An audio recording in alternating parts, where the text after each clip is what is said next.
The courtroom was cold. Not the kind of cold that came from bad heating, the kind that came from people who had already made up their minds. Sergeant Nora Hale stood in the center of the room with her hands bound in front of her. She was not a tall woman. She was not an intimidating woman. She had short brown hair, tired eyes, and a small scar above her left eyebrow from a battlefield 3 years ago that she never talked about. She wore what was left of her coalition medic uniform, though they had taken her patches and her rank pins the day she was arrested. Around her, the gallery was filled with representatives from a dozen different species. Some had 4 arms. Some had no eyes that she could identify. One in the back row had a body like a slow-moving cloud of dark smoke held loosely together by a metal frame. They had all come to watch. The head judge, a tall, thin being with pale gray skin and 6 fingers on each hand, read from a long floating screen. The charges were simple. During a ceasefire between the Coalition and a smaller resistance group on the outer rim planet of Varric 5, Sergeant Nora Hale had crossed the boundary line. She had entered resistance territory without orders. She had treated 11 wounded resistance soldiers using Coalition medical supplies. She had then returned across the line and treated 9 wounded Coalition soldiers as if nothing unusual had happened. The resistance soldiers she treated had lived. The Coalition soldiers she treated had lived. Everyone she touched had lived. That was not the point, the judge explained. The point was that she had helped the enemy. The point was that she had acted without orders. The point was that she had made the Coalition look weak or soft or confused, and in the politics of an ongoing war that was expensive. Nora had listened to all of this without moving. She had stood straight and kept her face calm the way she had learned to do in field hospitals when everything was going wrong and she needed her hands to stay steady. When the judge asked if she had anything to say, she said, "I treated people who were bleeding.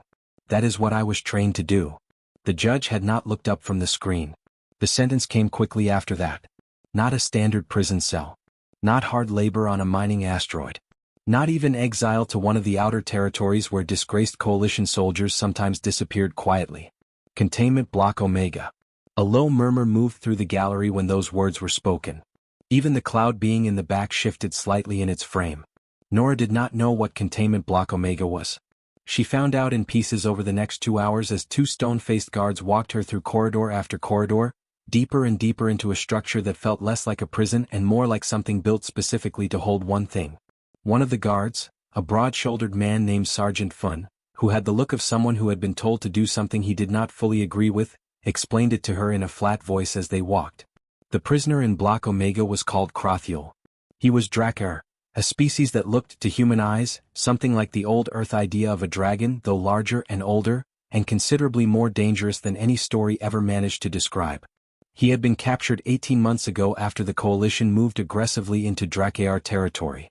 He had been placed in Block Omega because no other cell could hold him and no other approach had worked.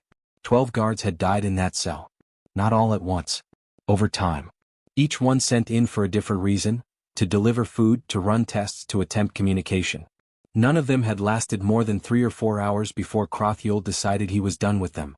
2 transfer ships had been destroyed when they tried to move him. One was a heavy-class vessel.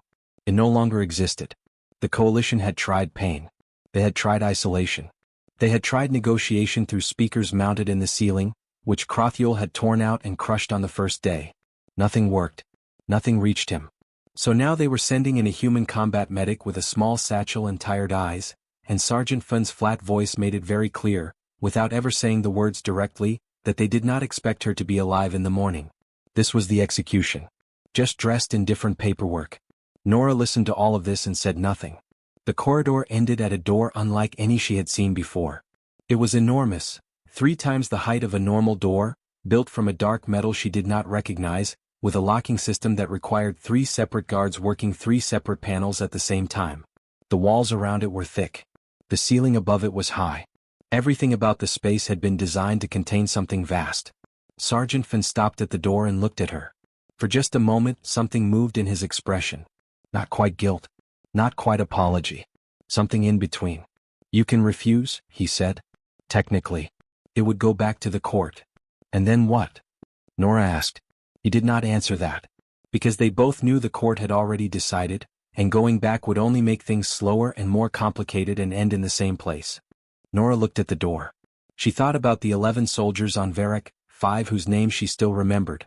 She thought about the 9 coalition soldiers whose blood she had cleaned off her hands in a small tent while artillery rumbled in the distance. She thought about the fact that every single one of them had been breathing when she left them. She thought about how none of that had been wrong. Then she adjusted the strap of her medic satchel on her shoulder and nodded at the door. It took 40 seconds for the 3 guards to unlock it. The sound it made as it opened was deep and heavy, like something massive being moved that did not want to be moved. Cold air came out from the other side, not the cold of temperature, but the cold of a space that had been dark for a very long time. The guards did not go in with her. Nora stepped through alone. The door sealed behind her. For a moment she could not see anything. The room was enormous. She could feel that more than see it, the way a space has a particular kind of silence when it is very large. Her eyes adjusted slowly. There was a faint light source somewhere above, barely enough to show shapes. She could see the far walls. They were distant. The ceiling was high. The floor was stone and cold under her boots. And in the darkness at the far end of the room, something moved. It was not a dramatic movement. It was slow, deliberate. The shift of something enormous adjusting its position, and in the adjustment 2 things appeared in the darkness. Ember. Large. Still. Each one roughly the size of Nora's fist, set far apart, and watching her with an intelligence that was immediately deeply clear. Nora stood where she was. She had learned a long time ago in her first year of field training, that the most dangerous thing you could do when you entered a space with an unknown threat was move too fast. Fast movement read as aggression or panic. Either one made bad situations worse. So she stood still and let the eyes look at her. The breathing was audible now. Deep, slow, with a faint rattle on every exhale, the kind of sound she had heard before in field hospitals, in patients whose lungs or chest cavity had something growing in them that should not be growing there. She filed that away. After a long moment she moved, slowly, carefully, to the wall to her right and lowered herself until she was sitting on the floor with her back against the stone. She set the medic satchel in her lap. The amber eyes tracked her the entire time. She opened the satchel. Not reaching in yet. Just opening it and letting the familiar small smell of antiseptic and compressed material come out into the cold air. She looked down at what she had. It was not much. They had not restocked her supplies before sending her in here, another small sign of how much they expected her to need them. Antiseptic wrap. 3 compress cloths. A cellular bonding agent, coalition issue, effective on most carbon-based tissue. A small blade for cutting material. 2 anti-inflammatory tabs designed for human use. A light tool she used for examining wounds. Not much. She had worked with less. She looked back across the room at the eyes in the darkness. They had not moved. They were still watching her with that same patient, measuring intelligence. The rattle in the breathing came again. She knew that sound. She had heard it on battlefields, in tents, in the back of transport ships with bad lighting and not enough time. It was the sound of something that was hurting and had been hurting for a long time with nobody paying attention. Nora looked down at her small collection of tools. Then back at the eyes. She took a slow breath. Okay, she whispered to the darkness. Let's see what we're working with. The eyes did not blink. That was the first thing Nora noticed as the minutes stretched out in the cold dark cell. Most creatures blinked. It was a biological habit, a small automatic thing that living beings did without thinking. Crothiel did not blink. He simply watched her with those 2 large amber eyes, steady and unmoving, the way something watches when it has learned that looking away even for a second can cost everything. Nora understood that kind of watching. She had seen it in soldiers who had been in the field too long. The ones who stopped sleeping properly. The ones whose eyes moved to every door, every sound, every shadow. The body learning, over time, that the world was not safe and could not be trusted. She did not look away from him.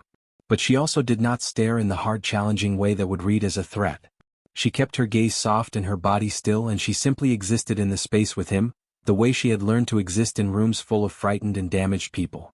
After a while, when nothing had happened and nothing had changed, she reached slowly into the satchel. She did not grab anything yet.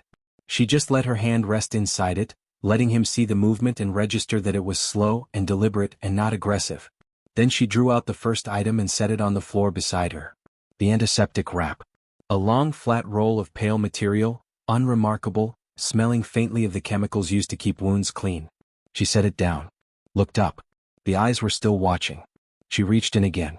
The compress cloths, folded neatly, slightly worn at the edges from previous use but still clean and functional. She set them beside the wrap. Then the cellular bonding agent, a small flat container, dark gray with a simple trigger on one side. The light tool. the blade in its safety cover, the 2 anti-inflammatory tabs in their tiny sealed packet. She laid them all out in a row on the floor in front of her, the way she always laid out her tools before beginning any kind of work. Neat. Ordered. Each item in its place and visible. She had started doing this years ago not because anyone taught her to but because she had discovered that when patients, human or otherwise, could see the tools, could watch them being arranged, something in them settled slightly. The unknown was the most frightening thing. When you could see what was coming, when the tools were just tools sitting quietly on a floor, the fear had less room to grow. She spoke as she arranged them. Not to Crothiel specifically. Not demanding his attention or asking him questions. Just narrating, in a low and even voice, the way she sometimes talked to herself in field hospitals when the work was long and the silence was heavy. Antiseptic wrap, she said quietly. Good for surface wounds if the tissue type takes it. Have to check that first. She adjusted its position slightly. Compress cloth. 3 of them. Not much, but they can be cut if needed. She smoothed the edge of the top cloth with 1 finger. Bonding agent. Coalition standard. Works on most carbon-based tissue. Not all but most. She paused. Looked up. The breathing filled the room. That slow, rattling exhale, in and out like something dragging itself over rough ground. In the time since her eyes had adjusted, she had been carefully, quietly gathering information about the shape in the darkness. Not staring at it directly, she was too experienced for that, too aware of how direct focused attention could read as aggression to a creature on edge. But using her peripheral vision, building a picture piece by piece the way you built a map from small observations rather than one long look. What she had put together was not good. Crothiel was large. Enormously large. Even folded low against the far wall, he filled a significant portion of the cell. His body was covered in scales, dark, the color of old iron, though several patches along his left side were wrong. Darker than the rest. Swollen looking even from a distance. The kind of discoloration that showed up in tissue when something beneath the surface had been fighting an infection for a long time and losing. His left rear limb was held at an angle that no limb was meant to hold. Not dramatically displaced, not broken in the way that left bone visible, but off. Wrong in the small way that sometimes hurt more than the obvious breaks because it sat just close enough to normal that the body kept trying to use it and kept paying the price. And the breathing. The rattling wet quality of it that she had noted from the first moment. She had heard that before in soldiers who had taken damage to the chest cavity, damage that had not been treated, damage that had been left to develop slowly in the wrong direction for weeks or months. This was not a healthy creature who was dangerous because he was powerful. This was a gravely injured creature who was dangerous because he was in pain and had been in pain for a very long time with absolutely no one doing anything about it. Nora sat with that knowledge for a moment. She thought about 12 guards. 12 trained individuals who had come into this room at various points over 18 months. Not one of them had looked past the teeth and the size and the fear long enough to see what she had seen in the first 20 minutes. She did not feel superior about that. She felt tired, the way she always felt tired when the answer to something was simple and the cost of missing it had been enormous. She picked up one of the compress cloths and turned it over in her hands slowly, feeling the texture. Giving her hands something to do while her mind worked. The infection in his flank was the most urgent problem. If it had been spreading for as long as the visual signs suggested, it was not limited to the surface anymore. It had moved. It was in the tissue beneath. If it had reached his chest cavity, and that rattling breathing suggested it might have or something else had, then the window for treating it effectively was not wide. She could not treat it from here. She could not treat it from across the room with her tools in her lap. At some point she was going to have to get closer. She understood clearly what that meant. She understood what had happened to the people who had come into this room and moved toward Crothiel. She was not naive about the situation she was sitting inside. But she also understood something she had learned in her first year of field work and never forgotten. That most creatures, when they were in enough pain, when they had been carrying that pain alone for long enough, reached a point where some part of them was simply waiting for someone to notice. Not to fix it. Not even to help. Just to see it. She kept her voice low and even. "I can see the wound on your side," she said. Not loudly. Not performing. Just saying it the way she would say it to any patient. "The color is wrong. It has been that way for a while, I think." The eyes did not move. "I am not going to come closer without warning you first," she said. "I'm not going to move fast. If you want me to stop at any point you will not need to do very much to make that clear and I will stop." The breathing. That wet rattle. "I have seen that sound before," she said quietly, and then she stopped, because she realized she had just called a sound a thing she had seen and almost smiled at herself despite everything. She adjusted. I have heard that kind of breathing before. In patients with chest involvement. It is not a comfortable thing to carry. A long silence. Then Krothiel shifted. It was not an aggressive movement. It was the small involuntary shift of a body trying to find a position that hurt slightly less than the current one, and in the shifting the weight moved onto the injured rear limb for just a moment, and the sound that came out of him was sharp and immediate and entirely unintentional. A hiss. Short, bitten off quickly, the way creatures bit off sounds when they did not want to admit they had made them. Silence crashed back in after it. Nora did not react with alarm. She did not stand up or move toward him or make any sudden motion. She simply picked up one of the compress cloths, leaned forward slowly from her sitting position and placed it on the floor. Then she pushed it gently, letting it slide across the stone, coming to rest in the space between her and the far wall. Roughly halfway. She sat back. She waited. The amber eyes moved from her face to the cloth. Then back to her face. Then back to the cloth. A full minute passed. Maybe more. Then, moving with the slowness of something that had not chosen to trust anything in a very long time, one great dark talon reached forward across the floor. And pulled the cloth close. Nora let out a long, slow breath. Okay, she said softly, and her voice was steady even though her heart was not. Now we can talk. The second day was quieter than the first. Nora had not slept much. She had sat with her back against the wall and dozed in short stretches, waking each time the breathing across the room changed rhythm or Krothiel shifted his position. Not out of fear exactly. More out of the same instinct that kept field medics from sleeping deeply in active zones, the body staying alert because something in it understood that attention was the most important tool available. Krothiel had not slept either. She could tell by the way his eyes were always open when she woke. Always watching. Always that same steady amber light in the dark. On the morning of the second day she ate the small ration pack that had been pushed through the slot in the door, dry, tasteless, the kind of food designed to keep a body functional rather than satisfied. She ate slowly and without complaint. She noticed that nothing came through the slot for Krothiel. She filed that away without comment. Then she picked up her tools and began again. She talked as she worked. Not constantly, she had learned that constant talking could be as overwhelming as silence, and what she was going for was something in between. A presence. A steady, calm, predictable presence that showed up at the same rhythm each time and did not behave in ways that were surprising or threatening. She started with observation. She told him, in plain simple words, what she could see from where she was sitting. The wound on his left flank. The way the discolored tissue extended from a central point outward, which told her the infection had a source, a specific place it had begun, probably an original injury that had never been cleaned. The angle of the rear limb. The breathing pattern, which she had been tracking mentally for hours, noting when it worsened and when it eased slightly. She did not dress any of it up. She did not soften it or make it frightening. She just described what she saw the way she would read a patient chart out loud to herself.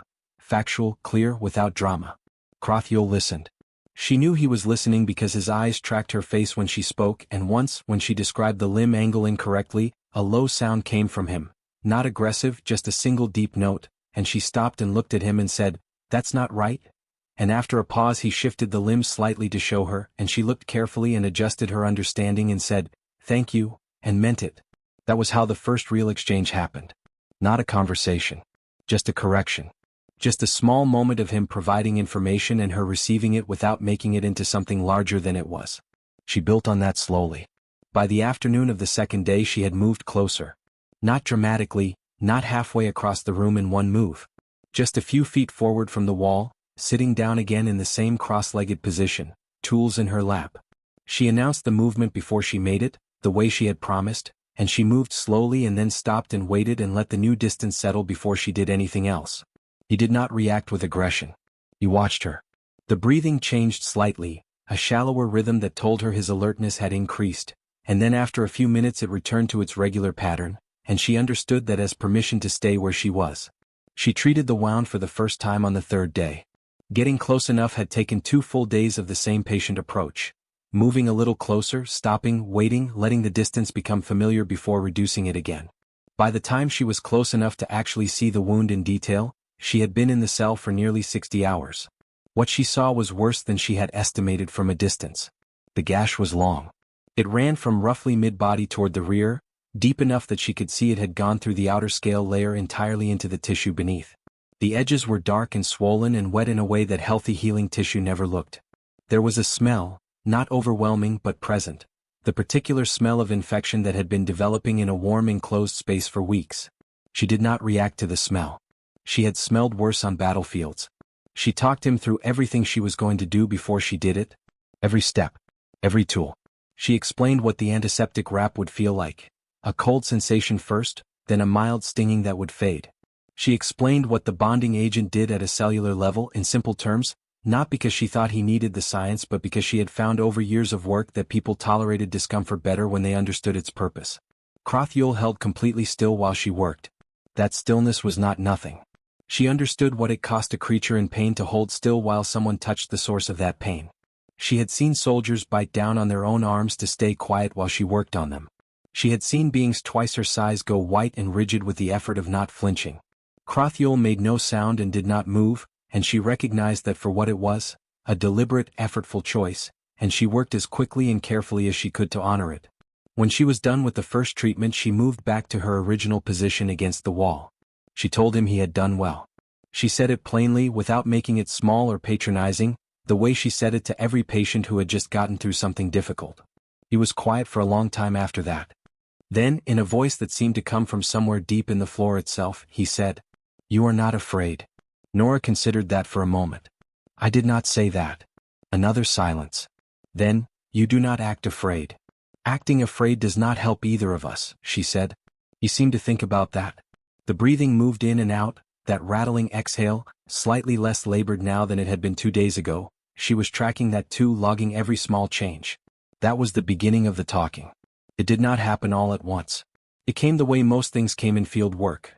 Gradually, in pieces, one small piece at a time until enough pieces existed to form something larger. She asked him questions carefully, never pushing when he went quiet, always leaving room for him not to answer. He answered more often than not. She learned that Krothyul had not always been a prisoner. She learned that among his people, the Drakkar, he had been a war elder, which did not translate exactly into any coalition rank she knew but carried the meaning of both protector and decision-maker. Someone his people brought their hardest problems to. Someone whose judgment they trusted in the way that only came from watching a person make good decisions across a very long span of time. She learned that the coalition had moved into Drakkar territory without negotiation, without warning, using the same expansion logic they used everywhere, that underdeveloped space was unused space, and unused space was available space, regardless of who had been living in it for generations. Krothyul had fought back. His people had fought back. The coalition had superior numbers and superior weapons, and the outcome had been what outcomes like that always were. He had been captured. Brought here. Put in this cell. The guards who died had come at him with pain tools, restraint devices, things designed to control through suffering. He had not decided to be dangerous. He had responded to what was done to him, the way any creature responds when pain is the only language it is spoken to in. Nora listened to all of this without interrupting. Without offering her opinion. Without trying to make it better or smaller or more comfortable than it was. When he finished, she was quiet for a moment. Then she said, "I am sorry that happened." Not performing sympathy. Not filling the space with noise. Just saying the true thing simply. He asked her after a while what she had done to end up in the cell. She told him. Varec 5. The ceasefire. The soldiers on both sides bleeding in the dirt. The choice she had made and would make again. "They imprisoned you," he said slowly, "for healing people." Yes. The amber eyes were steady on her face. "That is a very foolish thing to imprison someone for." "Yes," she said again. "It is." That night, for the first time since she had arrived, the breathing across the room changed. It deepened, slowed, lost the tight shallow quality of a body holding itself alert against threat. Krothyul slept, a real sleep, not a doze, not a half-conscious watchfulness, and the cell was quieter than it had been since Nora arrived. She should have slept too. She was exhausted in the deep way that went past tiredness into something structural, something in her bones. But she did not sleep. Because 2 hours after Krothyul finally closed his eyes, she heard voices in the corridor outside the door. Oh, brief. The clipped tone of people passing information they did not want overheard. She stayed completely still and listened with everything she had. 2 guards. A confirmation of orders received. A timeline discussed in numbers she understood clearly. 48 hours. She stared at the ceiling of the dark cold cell and listened to the deep steady breathing of the first patient who had trusted her in over a year. 48 hours. She waited until the corridor outside went fully silent. It took a long time. The prison ran on a rotating schedule and there were always sounds somewhere. Boots on stone floors, distant mechanical hums, the occasional clang of a heavy door somewhere deeper in the facility. Nora had spent 4 days listening to all of it without appearing to listen, building a map in her head that had no paper, no pen, no record anywhere except her own memory. She had always been good at that. Her first field instructor had called it environmental awareness. Her second had called it paranoia.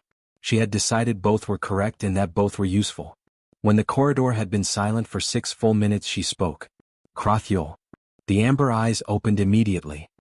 He had not been in a deep sleep. She suspected some part of him had been listening to the same silence she had, reading it the way old soldiers read the quiet before something changed. I need to tell you something, she said. All of it. Right now. He straightened slowly, and even the small movement of him rising from his resting position filled the upper half of the cell with his presence. She had grown used to his size over 4 days, but it still registered somewhere in the back of her mind every time. The sheer fact of him, the scale of what she had been sitting next to and talking to and treating as if it were simply a patient in a field tent. She told him everything. The voices she had heard. The words. The timeline. 48 hours, which was now closer to 36. She told him what termination order meant in coalition operational language. Not a transfer, not a change in conditions, but a permanent ending dressed in administrative phrasing. She told him flat and plain with no softening because she had found in her experience that soft delivery of hard information often did more damage than the information itself. People, and creatures, needed the truth in a shape they could hold and respond to. Not a shape designed to protect their feelings at the cost of their ability to act. Krathiel listened without moving. His eyes were on her face the entire time. When she finished he was silent for a moment. Then he said, "Tell me what you know about this facility." So she did. She started from the cell and worked outward. The corridor outside Block Omega ran north for approximately 40 meters before reaching a junction. She had measured this in steps on the one occasion she had been taken out briefly for a hearing review, counting carefully while appearing to look at nothing. Left at the junction led toward the main cell blocks. Right led toward the operational section of the facility, staff areas, equipment storage, the systems room that controlled the electronic locks throughout the building. The systems room was the important one. She had seen it for exactly 11 seconds through an open door during that same walk. 11 seconds was enough. She had a good memory for rooms, for the position of panels and screens and the physical layout of spaces. The lock control system was a standard coalition model. She knew it because the field hospitals she had worked in used the same manufacturer for their quarantine seal systems, and she had learned those systems well enough to work around them during emergencies when doors failed and people needed to get through. She described the ventilation access points she had identified in the cell and the corridor. She described the guard rotation timing she had built up over 4 days of listening. She described the location of the outer dock, which she knew from the facility schematics that had been briefly visible on a screen during her sentencing processing. Another 11 seconds of useful information that no one had thought to hide from her because no one had expected her to be paying attention. She laid it all out. Every piece. The whole map from her memory.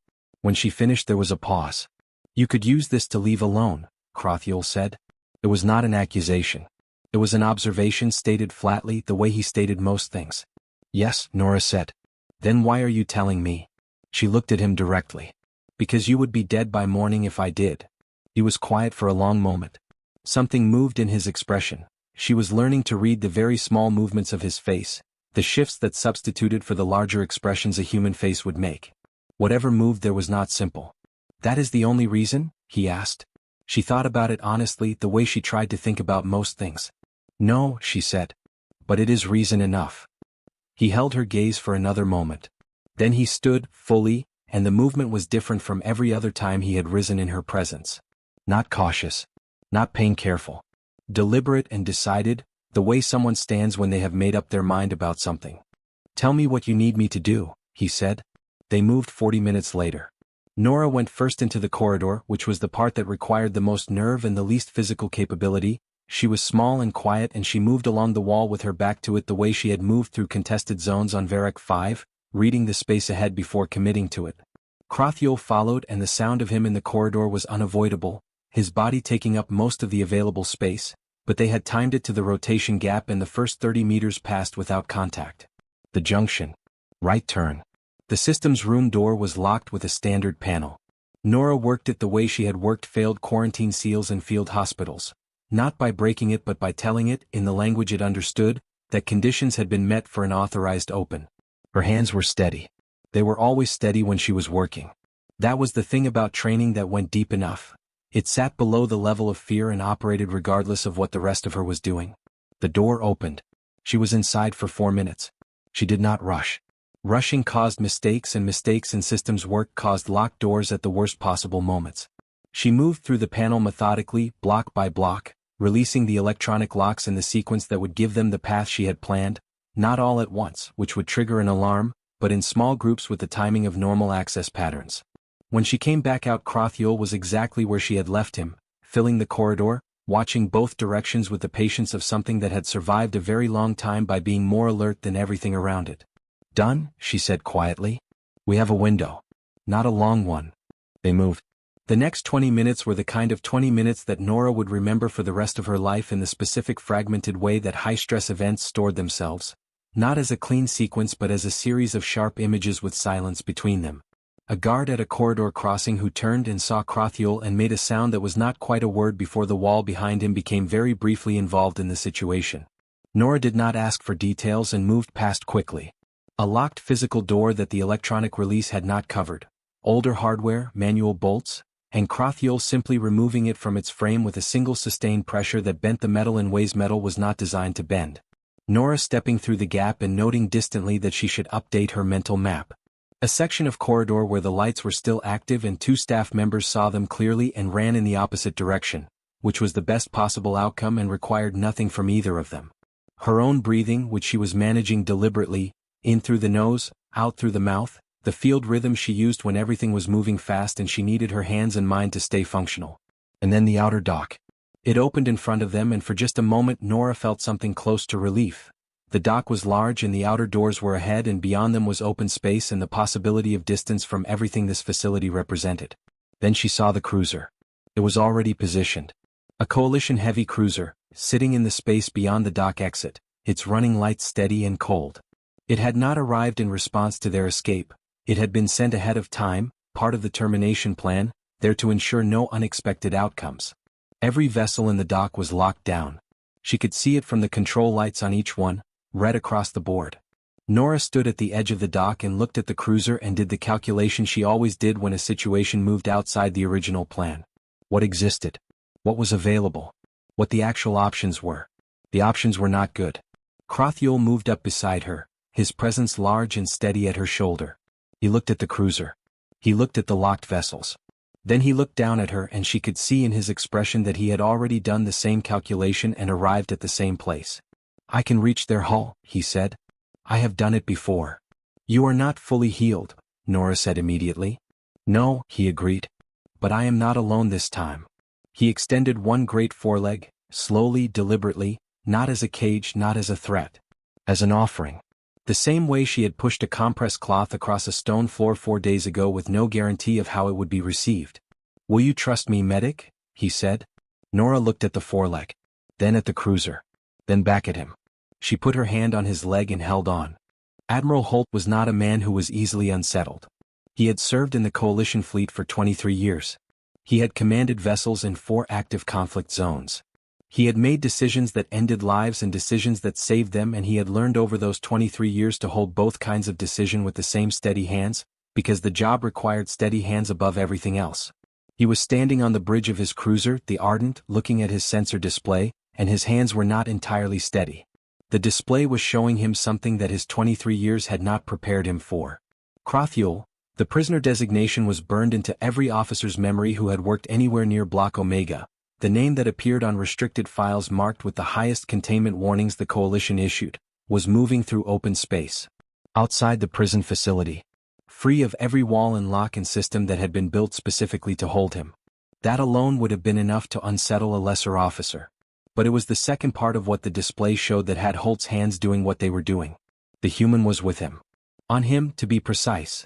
The sensor resolution was good enough to show the small human figure positioned on Krothiel's back, low and stable, in a spot that the Ardent's weapons could not reach without hitting Krothiel himself first.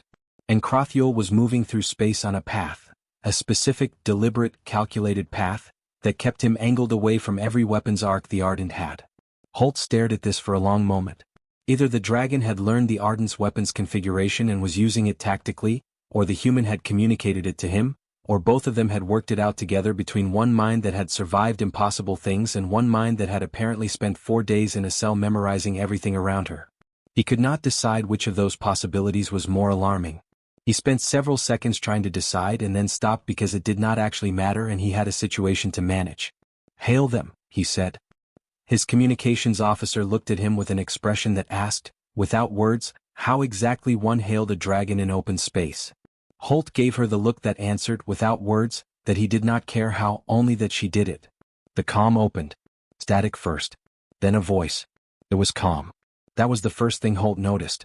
He had expected fear or demands, or the specific kind of desperate aggressive energy that escaped prisoners usually carried in their voices. He had not expected calm. The voice was level and clear and had the particular quality of someone who had decided before the conversation started exactly what they were going to say and in what order.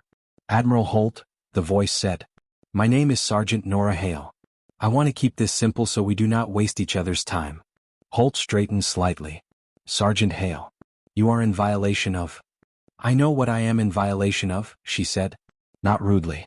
Just efficiently, the way someone moves past a point that does not need more time spent on it. "I would like to tell you about something more relevant to your current situation." He said nothing. Which was, he recognized, a kind of answer. "At 3 points during our exit from the facility," Nora continued, "I transmitted a package of documents to 4 independent galactic archives. The archives are located in separate jurisdictions, none of which fall under Coalition authority. The documents are already received and logged. I have the confirmation codes if you want them." Holt kept his face neutral. Beside him his first officer had gone very still. "The documents include," Nora said, and her voice remained exactly as level as it had been from the first word, "the original terms of Crothiel's imprisonment as filed at the time of his capture. The medical assessments, or rather, the absence of medical assessments, conducted during his 18 months in containment. The maintenance logs for Block Omega showing the periods during which basic nutrition was withheld. The internal communications between Facility Command and Coalition Central regarding the termination order issued 36 hours ago." A silence. "The termination order," she said, "was issued before any escape attempt occurred. I want to make sure that sequence is clear. The order existed before we moved. We moved because the order existed." Holt looked at his first officer. His first officer looked at the floor. The problem, and Holt was a man who dealt in problems clearly and without pretending they were something else, was that she was correct about all of it. He knew she was correct because he had read the same files when he received his assignment. He had noted the same absences, the same gaps in medical records, the same internal communications that used language designed to be vague while meaning something very specific. He had noted all of it and filed it in the part of his mind where a 23-year career had taught him to file things that were above his pay grade to question. He had not expected anyone to pull those files out and hand them to 4 independent archives before breakfast. "What is it you want, Sergeant?" he said.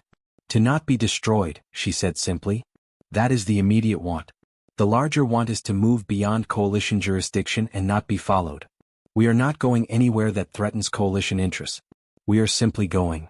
Holt clasped his hands behind his back and looked at the sensor display. The dragon moving through space on a path that accounted for every weapon on his ship. The small human on his back who had apparently spent 4 days in a containment cell building a case instead of despairing. Then something changed on the comm. A second voice. Lower. So deep that the bridge speakers handled it poorly, the sound coming through with a physical quality, a vibration that was felt as much as heard. Several of his crew shifted without meaning to. Crothiel spoke. "Admiral." One word. Just the address. But the way it was delivered, not as a request, not as aggression, but as an acknowledgement between 2 beings of equivalent seriousness, made Holt stand slightly straighter without deciding to. "I have ended 12 of your soldiers," Crothiel said. The directness of it landed on the bridge like something dropped from a height. No softening. No apology. No pretending the fact was something other than what it was. "I do not regret it. They arrived in my cell with pain as their only language. It was the only language I was taught in that place." The bridge was completely silent.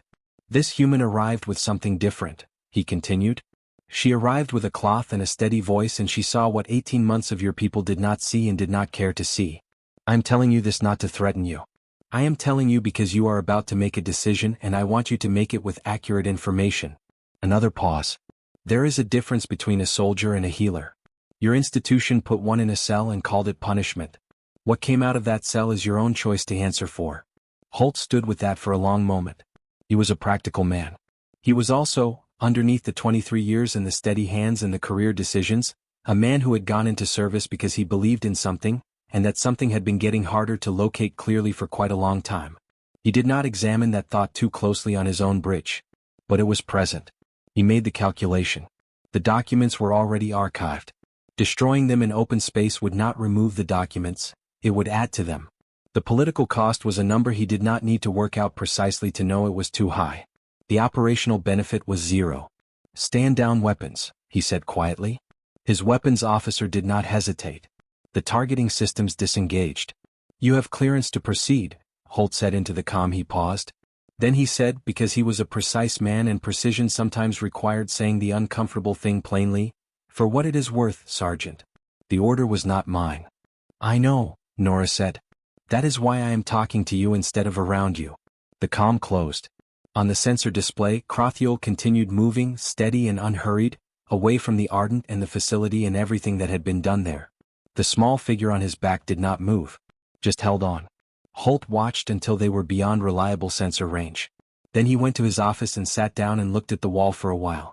It was an hour later, in the cold quiet of open space with the facility long behind them, that Nora finally let herself sit differently. Not the controlled upright position she had held through the entire exchange with Holt. Something that was closer to what she actually felt, which was exhausted in a way that went all the way through her. Crothiel was moving in the slow steady way he moved when he was conserving energy. She had learned his rhythms the way she learned all her patients' rhythms, by paying attention over time. His breathing was still not perfect. Better than it had been 5 days ago in that cell.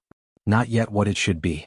She was thinking about that, about the remaining treatment he still needed, about what she had left in her satchel and what she would need to find, when he spoke. You should rest. You should still be on a treatment schedule, she replied. A long pause. Then, where will you go? She had not thought about that yet. There had not been time to think about it. She thought about it now and found that the answer was genuinely unclear in a way that should have been frightening and was instead just very, very quiet.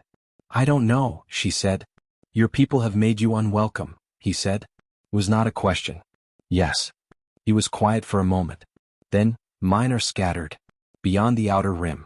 I have not seen them in 18 months. You should go to them, Nora said. Yes, he agreed. And then, after a pause that she did not expect, I will. When I am stable enough to travel that distance properly. She blinked. You are stable enough. Relatively. My chest still rattles on the left side in cold temperatures, he said. You told me 3 days ago that was not resolved. She had said that. She remembered saying it. That could take weeks to fully clear, she said slowly. Yes, Crothiel said simply. I am aware. She sat with that for a moment. Understanding arriving gradually, the way it sometimes did when you were too tired for it to arrive all at once. You are using my own medical assessment to justify staying, she said. I do not leave a patient before they are stable, he said. You told me that also. Nora opened her mouth, closed it. Then something happened that had not happened in a very long time. Not a small tired smile, not the grim functional expression she had been wearing for months. A real laugh. It came up from somewhere deep and surprised her completely, and she laughed properly, in the cold open dark of space, sitting on the back of an ancient dragon who had just used her own words against her with complete sincerity. That, she said when she could speak again, is my line. Yes, said Crothiel, and she could hear something in his deep steady voice that had not been there 5 days ago in a dark cold cell. Something that sounded, quietly, like warmth. Nobody named it. That was the thing that the historians noted later, when they tried to write down how it had all begun. There was no announcement. No founding document. No meeting where someone stood up and said this is what we are building and this is what we will call it. It simply grew, the way things grow when the conditions are right and nobody is trying to control the shape of the growing. It started small. It had to start small because small was all they had. In the first months, Nora and Crothiel moved through the Outer Rim territories, the regions that appeared on coalition maps as empty space or low-value zones, which meant they were full of species and settlements and living things that the Coalition had decided were not worth the paperwork. She had her satchel and the knowledge in her hands and her head. He had his size and his age and the particular quality of stillness that very old and very dangerous things sometimes carried, the kind of stillness that made other things calm down simply by being near it. They found patients everywhere. That was not a surprise to Nora. She had known since her first year of field work that the galaxy did not have a shortage of injured and sick creatures who needed help. What it had a shortage of was people willing to go to the places where those creatures were and treat them without asking first which side they fought on or whether they could pay or whether helping them was politically convenient. She asked none of those questions. She had never asked those questions. It was, in some ways, the only reason she had ended up in a cell with Crothiel in the first place, and she had made her peace with that a long time ago. Word spread in the way that words spread in places that did not have official communications networks. Not through broadcasts or announcements but through the oldest system there was one person telling another person about something that had helped them. A settlement on a dry rocky moon sent its injured to a location they had been given by a trader who had heard about it from a crew member who had been treated 3 months earlier on the other side of the sector. A species that had never interacted with humans before sent a delegation of their sick because someone they trusted had told them that there was a human with a medic satchel and a dragon at her back who did not turn anyone away. The dragon part was important. Nora understood that and did not pretend otherwise.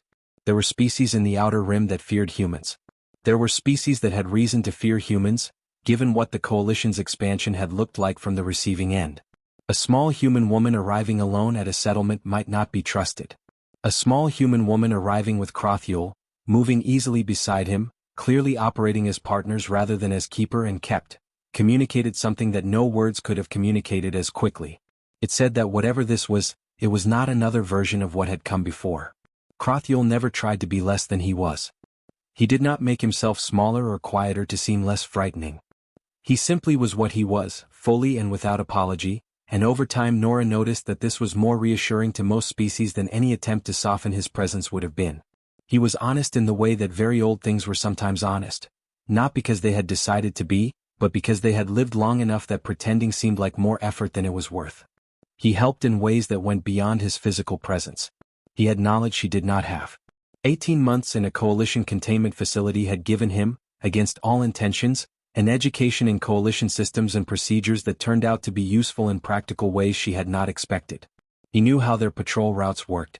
He knew which supply chains could be accessed from which locations without triggering automated flags. He knew, from long years before his capture, the political geography of the Outer Rim in ways that no Coalition map reflected. They learned to move together without discussing how to move together. She would assess a situation medically and he would assess it for safety, and they would each do the part that was theirs to do with an efficiency that people who watched them sometimes found difficult to explain. They were not always fast. They were not always successful. There were patients they could not save and situations they could not fix and nights in cold places when the work felt too large and the resources too small. On those nights Crothiel would settle beside her in whatever space they occupied, and his warmth, dragons ran hot, she had learned, particularly in cold environments, would make the space bearable, and he would say nothing because he had learned that on those nights she did not need words. And she would sit in the warmth and let the exhaustion be what it was, and in the morning she would get up and continue. That was how it worked. That was all it was at its center. Two beings showing up and continuing.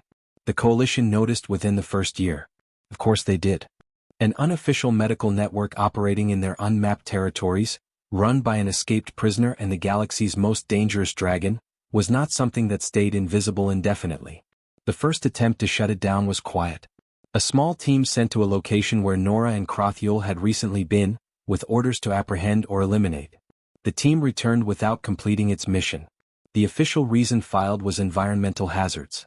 The unofficial reason, which moved through Coalition military channels and whispers, was that when the team had arrived they had found 300 beings from 7 different species who had been treated at that location, and every single one of them was still there, and the team had done the math on what attempting to operate in that environment would actually look like.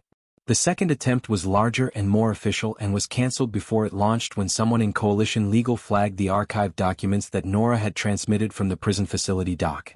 The documents were still there. They were always going to be still there. That was the point of putting them in 4 independent archives in 4 separate jurisdictions. The third attempt was the most serious. A full operational plan, properly resourced, with a timeline and assigned personnel. It was cancelled 6 weeks before its intended execution date. The cancellation order used the language of strategic reprioritization. Everyone who read it understood what it actually meant.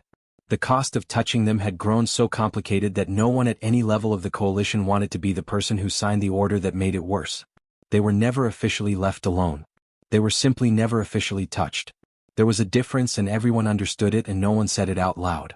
Years passed. The thing that had no name began to have, if not a name then a shape. Fixed locations in 6 sectors where treatment could be received. Supply agreements with traders from 11 different species. A loose network of individuals, some trained, some learning, some simply willing, who provided what they could when they could. It was never organized in the way that institutions were organized. It did not have a hierarchy or a headquarters or a formal process for anything. It had, instead, a principle. One principle, written in Nora's handwriting on a piece of uniform cloth from a prison cell and copied since then in 43 different languages onto 43 different materials in 43 different places. Healing does not ask which side you fought on. Neither should we. The 43 species that eventually ratified what the historians called the Hale Accords did not do so because of political pressure or strategic calculation. They did so because at some point each of them had sent someone injured and frightened to a location in the Outer Rim and that someone had come back. And the coming back was the argument. It was the only argument that had ever actually worked on anyone. It was warm the day Nora knelt in the red dirt of a planet whose name she could not yet pronounce. She was older.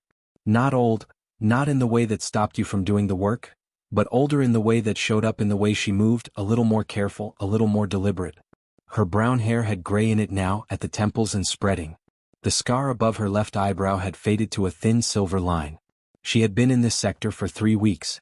It was a new area, poorly mapped, outside even the extended range of their usual network. A trading contact had passed them information about a settlement that had no medical access and a growing number of sick. They had come. And then this. The creature in front of her was unlike anything in her training or her experience. She did not know its species. She did not know its biology in any detail. She did not know if her tools would work on its tissue or if her medications would help or harm it or do nothing at all. It was small, smaller than she expected from the distressed sounds it had been making when they arrived, and it was trembling in the way that small frightened injured things trembled, every part of it communicating fear and pain in equal amounts. Around it, at a cautious distance, stood a group of beings that were presumably its people. They had the look of people who had tried everything they knew how to try and had run out of things to try and were now simply present because leaving felt wrong. Nora had seen that look many times. She lowered herself to the red dirt slowly, the way she always lowered herself, carefully without sudden movement, making each stage of the motion visible and predictable. She set her satchel in her lap. Behind her, at a distance calculated to be present without being overwhelming, Crothiel settled. The sound of him settling, the deep shift of his weight, the slow exhale of his breathing, which was clear now, had been clear for years, no rattle in it anywhere, moved through the air like something solid. The trembling creature's eyes went to him. Stayed there for a moment. Crothiel did not move. He simply existed there, large and old and still, radiating the thing that he had come to radiate over years of this work. Not threat, not dominance, but something older than both of those things. Something that said, in a language that did not need translation, that this place was safe. That what was about to happen here was not another version of every bad thing that had happened before. The trembling slowed. Just slightly. Just enough. Nora looked back at Crothiel. He met her eyes and dipped his great head. Just once. Just slightly. The same gesture it had always been, not instruction, not permission. Just acknowledgement. Just the small signal that passed between two beings who had done this enough times together that words were no longer necessary for the part that mattered most. She turned back to her patient. She reached into the satchel and drew out the first item. Set it on the red dirt in front of her. Then the next. Then the next. Each one placed with the same care she had placed them with on a cold stone floor in a dark cell what felt like another lifetime ago. Neat. Ordered. Visible.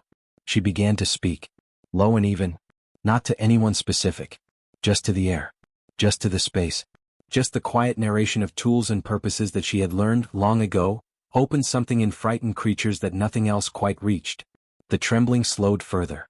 The creature's eyes moved from Crothiel to her hands. Then to her face. Finding something there, in the steadiness of it, that seemed to matter. Nora laid out the last tool. She looked at the creature in front of her.